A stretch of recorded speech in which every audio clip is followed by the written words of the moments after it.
Aidan O'Brien is with me on the line to talk about Royal Ascot. Now, Aidan, good morning. Morning, Nick. How are you? Are those all your Ascot entries behind you? What the board? That's the workboard. Sorry, Nick. Yeah. I thought they might be all your entries. I was going to say, that's fine, Aidan. Just do me about 10 minutes on each, and then that'll be fine. How's the whole camp feeling going into this week? How would you assess the well-being of the string relative to the rest of the year? Yeah, no, I think they're fine, Nick. They seem to be in good form, obviously, so far. Everything has went well with most of them. So, no, so far so good, we think. I mean, to what extent now is Royal Ascot the key annual priority? It always has been. It's obviously very prestigious. It's somewhere everybody wants to be, and it's a very, very important meeting. I think for everybody, it's. I think there's nowhere like it in the world, really. There's no racing festival like it anywhere, really. Aidan, Ryan Moore on the front of the Racing Post this morning talking about Kyprios looking to come back in the Gold Cup, and Opera Singer as the two horses that were at the top of his mind. Is he barking up the right tree? Kyprios, yeah, he's in good form. Obviously, everything has went well. He's a very relaxed, lazy worker, always has been. So he only really does what he has to do ever in his work. He'll only ever work with a horse. He won't very rarely work away from a horse. So everybody's very happy. He's moving very well. And yeah, no, so far so good. We were happy with his first two runs. And yeah, so far so good with him, Nick, really. He's a pretty unusual customer, isn't he? I mean, we saw it even in that extraordinary year when he won just about everything. And he had that really gruelling race in the Cadram when he was, 40 lengths clear and kind of half came into the grandstand. Did you look at him that day and wonder whether he actually might come back? No, that wasn't kind of a surprise with him, really. Like I said, he's very lazy, and when he gets out there, we've saw him doing it a good few times. When he gets there, he's inclined to pull up and really wait. I suppose he has obviously an awful lot of ability, so he's kind of never really at full pitch ever. Even when he's winning, he goes to the front and does enough to win. Obviously he's not an easy ride for Ryan, because when he does go there, he does pull up. And like I said, he's always feels, and everyone always says, he kind of feels like he's in third or fourth gear. He never really hits top gear at all. But that'll just, I suppose, tell you the ability that he really has. So in that case, you've got a few entered in the race. How do you plan the race to make sure it works out to his advantage if it's a bit of a tactical problem? No, that'll be Ryan. Ryan will do that, really. I suppose it's not. He just, like we saw what he did in Longchamp. We saw what he did in Ascot last year. He's relaxed, so I'd imagine Ryan will ride him handy. But Ryan always kind of makes those decisions, Nick, and hopefully there'll be something there to take him for as long as he can, really, I suppose. Okay. Who else are you going to run in the Gold Cup, Aidan? Point Lonsdale is in as well. He's not definite. If we were to have another one, it would be him. Not sure it's fair to ask him maybe that extreme distance yet, but obviously the lads will talk about it and see what they want to do. Obviously, a lot of horses get 2 miles, but when you go past 2 miles or 2.25 miles, then kind of very rare, very few horses get that far, really, properly.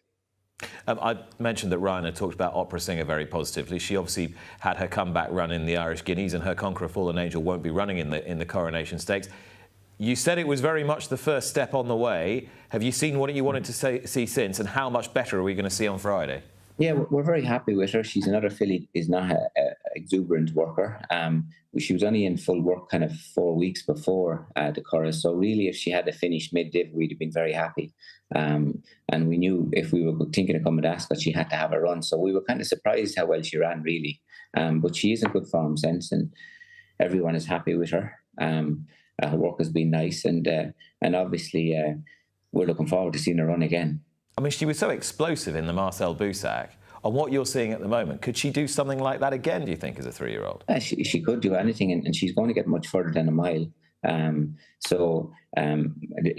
it's our second run now, so Ryan would be probably a little bit more confident in her fitness this time. So and she is a big straightforward filly, really. I want to ask you about Auguste Rodin, and particularly the race at the Curragh last time. and what your view of his performance there was. Do you think that was him just being beaten by a better horse on the day, or would you be confident of reversing the form? No, we were very happy with his run at the Curragh, and we're very happy with him since. The Curragh, I suppose, obviously the ground got a little bit slower than we would have liked. He had a little bit of a wobble coming down the hill.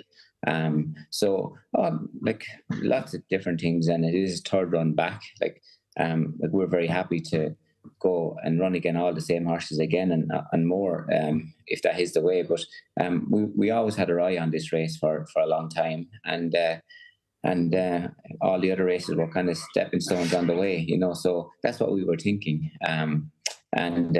Obviously, you can't win every race every day, but we were happy with the run, and we've been very happy with him since. And that's quite an interesting point you raised there. It's a question of to what extent this is the main target and you work back from there, rather than trying to have them peak every single time, which is, most trainers will tell you, borderline impossible, because horses' form and well-being tends to cycle a little bit. Yeah, no, obviously, obviously all the horses are on their programs, and but obviously every day you won't hit every marker every day. But if you're kind of hitting somewhere around it, we're always happy. And if you're able to stay on the program or the path that you had set for them, there's a good chance you have a good chance that you land on the most important one of the program. But it's not always that way. It doesn't always work that way. But that's what you try and for it to happen. But as you said, you can't train them every day like there's no tomorrow for every race, or you obviously won't last. So we kind of try train along, kind of in between, medium, getting there slowly in such a way that they'll improve, or learning from them and learning about them, because every run you are doing that the whole time, really. Now, Henry Longfellow, I'm guessing you're going to have a crack at the big guns in the St James's Palace with him. Yeah. And that was it was a bit of a nothing run in the Guineas, because he kind of never came off the bridle and sort of finished mid-div from an unpromising position. Have you seen what you've wanted to see now? Yeah, no, we're very happy with him since. Everything has went very well. We just put the French race down as a bit of a non-event, really. It was his first run, and we were feeling our way with him, but he came out with it very well, and we've been very happy with his work since. And obviously, this was always his target after France, so we're looking forward to seeing him run now, really. And when you look at the Guineas winner and runner-up, Notable Speech and Rosalien, do you believe in your heart of hearts that you've got a horse there that can be on a par with them? Well, we always thought the world of this horse, Nick. Obviously, it's a very good race, and that's what everybody wants, and that's what we're delighted about. But we're all going to find out and learn about them all, really. We're very happy, and obviously we wouldn't be running if we didn't. If we weren't happy with him and very prepared to put him in there and with a fighting chance, really. But we're very happy with him since his last run. And you've got your Breeders' Cup Juvenile Turf winner, Unquestionable, in there as well. What's the thinking behind that? Yeah, he ran a very solid race in the Curragh as well. He was always going to improve a lot from the run at the Curragh, and a very solid horse. And obviously this was always his second run after the Curragh as well, and he was kind of running at the Curragh with an eye on Ascot as well. Aidan, you've got a whole slew of really smart-looking two-year-olds. Which ones are you looking forward to the most? We have chances, we think, Nick. We've Camillo in the Coventry, Pissarro that we're happy with. We feel truly enchanting in the Queen Mary. She won in Tipperary last week, and then we've Treasure Island and Celtic Chieftain in the Windsor Castle, and then we've Whistlejacket in the Norfolk, and then we have Fairy Godmother and Heaven's Gate in the Albany, and we have Bedtime Story in the Chesham. So they're all nice, kind of unexposed horses. Some of them had one run, some had two. Preferably, you'd always like to have two going to Ascot, but that doesn't always work out that way because you always don't have the time. But we think we have chances with the two-year-olds, Nick. Yeah, I'm sure they all have great chances. In terms of a horse that is right there now, like ready-made two-year-old type, and a lot of people have been talking about Whistlejacket as a horse who's just kind of made for now. Is that the way you see him? Yeah, he's not small. He's plenty size. He's a brother to Little Big Bear. We thought he couldn't get beat first time, and he did. And one of Joseph's beat him very nicely. And then we went back to 5 next time, and in a good winners race, and he won very well. And that's what we thought he would do the first day. But he looks a fast horse. Uncomplicated too. I think obviously he's had this 2 runs, which would be a help for him, and we think that's very important. So obviously in the Norfolk looks a nice race for him. We didn't look at the opposition that much yet, but yeah, we're happy with him, Nick.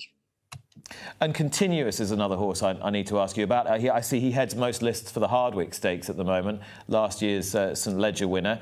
How hopeful are you that he can make up into the sort of middle distance horse that'll be taking in races like, say, the King George and races like that? Yeah, we think he will. We're very happy with him. He's had 2 days away. He maybe just didn't have 100% clear run all the way, obviously in the winter and the spring. But we've been very happy with him. He's had 2 days away. He's ready to run, but will improve from the run. But he's a lovely, straightforward, honest horse. We think the Hardwick is a lovely race to start him back in, but we do really think that he will come forward from the run. And I can't let you go without asking about City of Troy, of course. It's been an extraordinary horse this season for all the reasons that we've articulated in recent weeks. Here he is again winning the Derby. You mentioned that he would now go to the Coral Eclipse at Sandown. Just exactly what's the reasoning behind going there rather than the Irish Derby or going to America? Yeah, well, I suppose obviously the lads had horses they had to be splitting up, and they had Los Angeles there, and Los Angeles kind of went out on his sword at Epsom. He was ridden very forward and prominently, and ran a very good race. And obviously he had to be given a chance to win a classic on his next run. So we obviously thought the Curragh would suit him. Obviously. City of Troy showed everyone what he can always do at obviously 2 and 3, and it doesn't look like a 1.25 miles should be any problem to him. He travelled very strong in Epsom. Like we weren't sure. He had a lot of stuff to overcome that we weren't sure about that he hadn't done before. But in our eyes, we couldn't have been happier with him, and he did that. So I suppose I think the lads really have in the back of their head that he could end up in the classic and the Breeders' Cup. So I think they were thinking they maybe wanted to keep him at 1.25 miles, maybe go back to Sandown and give Los Angeles a chance at the Curragh. And then he could go to either the Irish Champion or the Judgment after that, and then go to the Classic. I think that's what's on the lads' head, because I knew that it was very strong in their mind that he might go to Saratoga after Epsom, but their own horse in America took that slot then, and obviously our fellow was very green and babyish in the Derby, so maybe it was going to be a step too quick for him at that time. With that in mind, though, Aidan, you've obviously got desperately close to winning the Breeders' Cup Classic before with Giant's Causeway, but also with Declaration of War, and you've had other horses run creditably in the race. Is there a part of you that thinks, well, how am I going to do it this time? Is there a different way of preparing a horse that I haven't tried before? Would you be more minded, say, to go, right, well, I have maybe one prep on the dirt into it, or does that not make much appeal? Yeah, no, we had in our head, and obviously we spoke about it a lot, and we were thinking if we did go to Sandown, we could go to either York or Leopardstown, and then he could do a prep in Southwell after and leave that be his prep. Obviously, like we did before with Giant's Causeway and Declaration of War and those horses. So that's what we had in our head. We just thought to go to America and do a prep, and like everything would change too much. But I think we had it in our head that's what we would do. Might do a prep in Suddle or Southwell or whatever, if we were allowed, obviously, and then go on to America. I think that's what's on the lads' minds at the moment, without anything written in stone, obviously. Aidan, the only thing is, though, Southwell in those days was the deep fibre, it was the deep sand, and now it's the Tapeta. Yes, yeah, and like obviously Tapeta is different than the polytrack, you know. So that was it. Like when we went to Dubai, it was Tapeta. For the Dubai Classic with the High Chaparral horse.